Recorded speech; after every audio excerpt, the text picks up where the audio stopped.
Hi, one verse of the day. My name is Brandon Hathaway. I'm the preacher at the West Side Church of Christ in Owensboro, Kentucky, and I want to thank you for joining me.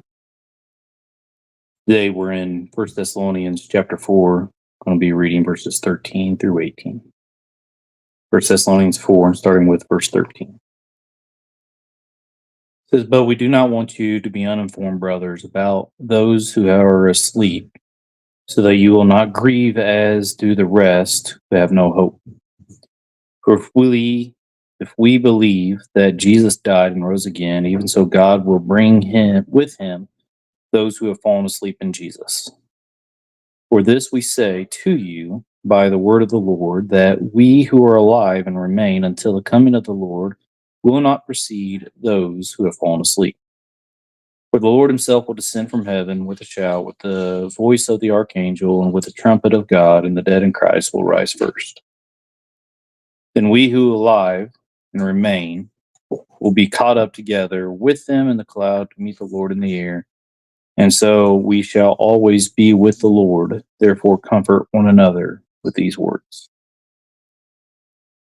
So as Paul writes to the brethren here, he wants to speak to them on things in which pertain to the death and resurrection. And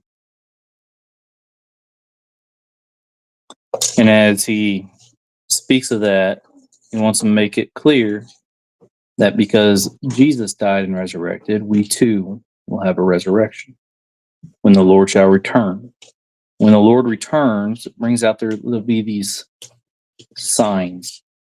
I think it'll be pretty quick, but there'll be these signs, right? And so there'll be a great shout, there'll be voice of the archangel, the trumpet of a God, and those who have died before us will resurrect.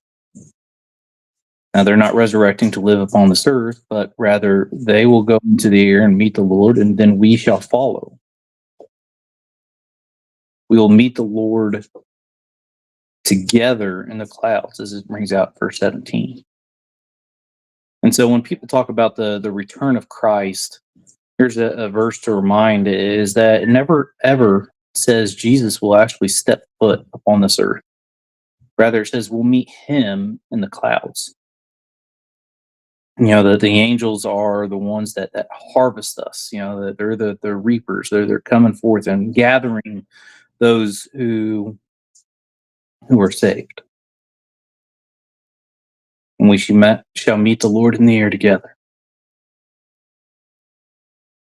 And as we think about this, it should be something that hopefully gives you comfort as we look forward to that day. As verse 18 says, "Therefore comfort one another with these words."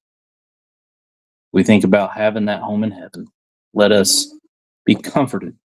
Now, if you don't have comfort in that, then there's questions we need to be asking. What do I need to do to be saved?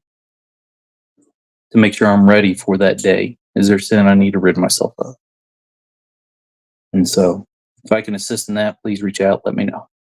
Again, I thank you. Hope you have a blessed day. If the Lord's willing,